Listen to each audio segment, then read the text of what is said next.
Imagina uma cerveja que bate no organismo tipo uma dose dupla de espresso puro, mas que no copo, tem o aroma de uma cesta de frutas frescas. Bem-vindos ao nosso mergulho profundo de hoje. Normalmente a gente olha para a ficha técnica de uma bebida e vê só números frios, né? Números bem literais e diretos. Exato. Mas a nossa análise agora vai focar num rótulo que esconde um verdadeiro peso pesado, a Posto Marlon, com E no final, produzida pela Evil Twin Brewing de Nova York.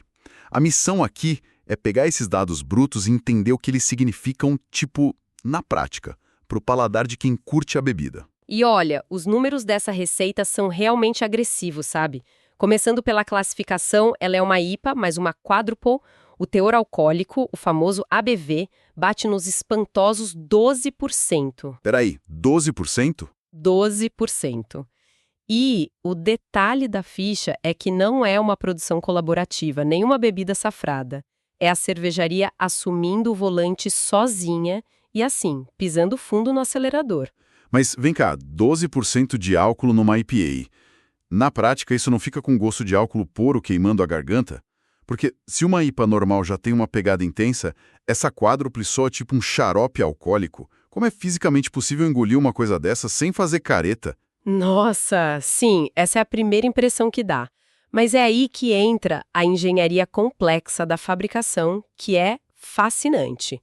O álcool, por si só, traz calor e um peso estrutural enorme para a bebida.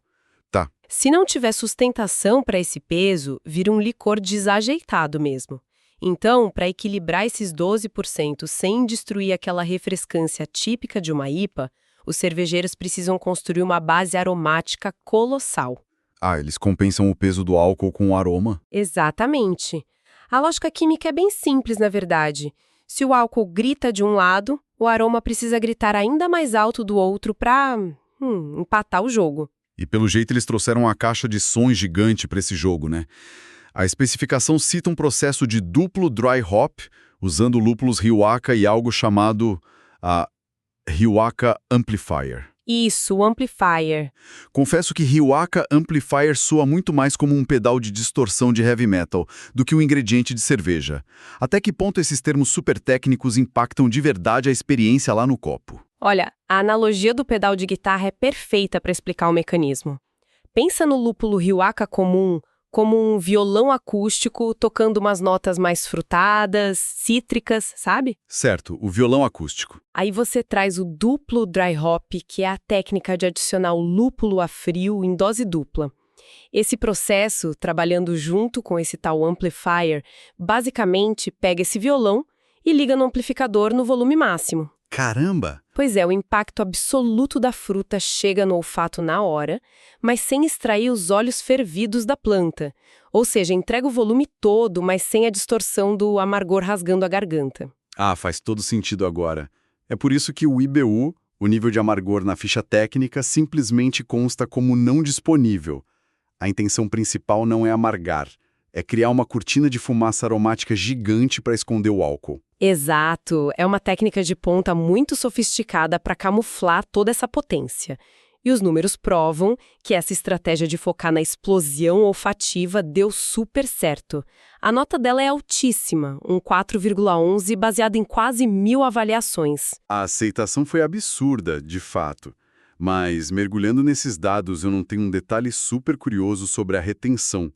Tem 985 registros no total, só que a maioria esmagadora, 928 para ser exato, é de usuários únicos. Uma proporção enorme de contas únicas testando a bebida. Muito grande. E atualmente tem tipo uns 2 registros por mês só nos aplicativos, mesmo com o status dizendo que ela ainda está em produção. Isso não significa que, por ser uma pancada de 12%, essa é uma experiência do tipo, bebam uma vez na vida para conhecer, em vez de uma cerveja de consumo diário. Com certeza. Isso revela um padrão de comportamento de consumo bem peculiar. A Evil Twin entregou muita qualidade técnica, o amargor não espantou ninguém e as notas são ótimas. Mas o desgaste no paladar perante algo tão extremo é inevitável. Basicamente é uma cerveja de troféu, né? A pessoa bebe, toma aquele nocaute sensorial, dá 5 estrelas pela experiência e guarda a lembrança. O corpo simplesmente não aguentaria o round 2 no dia seguinte. Nem pensar.